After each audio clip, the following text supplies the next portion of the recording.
শুভ সন্ধিয়া সকলোলৈ নমস্কাৰ জনাই আজিৰ অনুষ্ঠান আৰম্ভ কৰিবলৈ লৈছো। আজিৰ অনুষ্ঠানত আমাৰ মাজত আহি পৰিছেহি ভালেকেইখনি চিঠি। তাৰে এখনি চিঠিৰ আমেজ লওঁ আহকচোন। হয়তো আপুনি এতিয়া সন্ধিয়াৰ চাহকাপৰ জুতি লৈছে আৰু সেই জুতিৰ লগতেই আহকচোন চিঠিখনৰো আমেজ লওঁ। আৰু এই চিঠিখন পাঠ কৰিবলৈ লৈছে আমাৰ মাজত উপস্থিত থকা সুলেখিকা বন্দিতা বৰপাত্ৰ গোহাঁই বাইদেৱে। আহকচোন তেন্তে পলম নকৰি আগবাঢ়ি যাওঁ অনুষ্ঠানৰ মাজলৈ।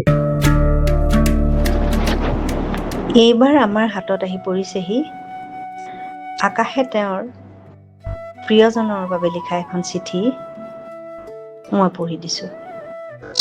মৰমৰ নীলা, মৰম লোবা। আকাশৰ নীলাবোৰৰ মাজেৰে এজাক বগলী সন্ধিয়া আকাশখনৰ ওপৰেৰে উৰি গৈ থকা দৃশ্য দেখি মোৰ মন মগজু আৰু হৃদয় তোমাৰ ওচৰলৈ ঢাপলি মেলিলে।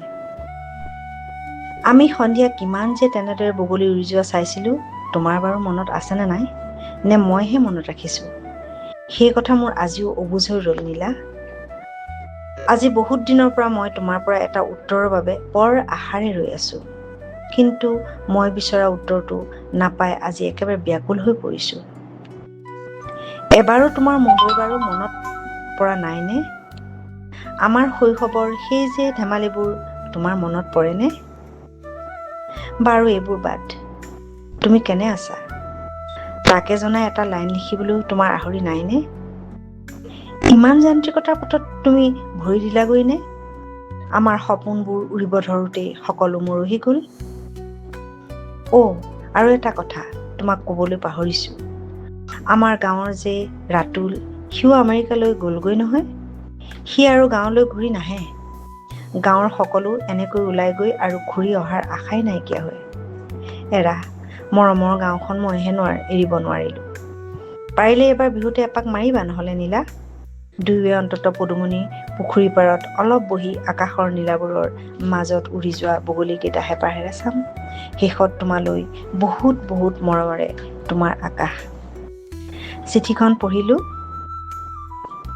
আকাশে বৰ আশাৰে নীলালৈ চিঠিখন লিখিছে। আমি আশা ৰাখিলোঁ নীলাই চিঠিখন পোৱাৰ পিছত আকাশৰ বাবে অলপ ভাবি চাব। ধন্যবাদ বাইদেউ, খুব সুন্দৰ চিঠি এখনৰ আমেজ পালো। আকাশে যে নীলালৈ কিমান আশাৰে লিখিছে, হয়তো নীলাই চিঠিখন হাতত পালে মন ভৰি পৰিব। ইমান যান্ত্ৰিকতাৰ মাজতো, ব্যস্ততাৰ মাজতো যে আকাশে অলপমান সময় মিলাই নীলাৰ কথা ভাবিছে, সেয়ে খুবেই ভাল লাগিছে। পিছে চিঠিখন ক'ৰ পৰা আহিছিল জানিবলৈ মন নাযায়নে? চিঠিখন আহিছিল তিতাবৰ বান্দৰচলীয়াৰ পৰা আৰু চিঠিখন লিখিছিল এগৰাকী সুলেখিকা, এগৰাকী শিক্ষয়িত্ৰী জুলি বুঢ়াগোহাঁই বাইদেৱে। আৰু এই অনুষ্ঠানৰ পৰাই আমি বাইদেউলৈ এগালমান মৰম আৰু শ্ৰদ্ধা যাচিছো।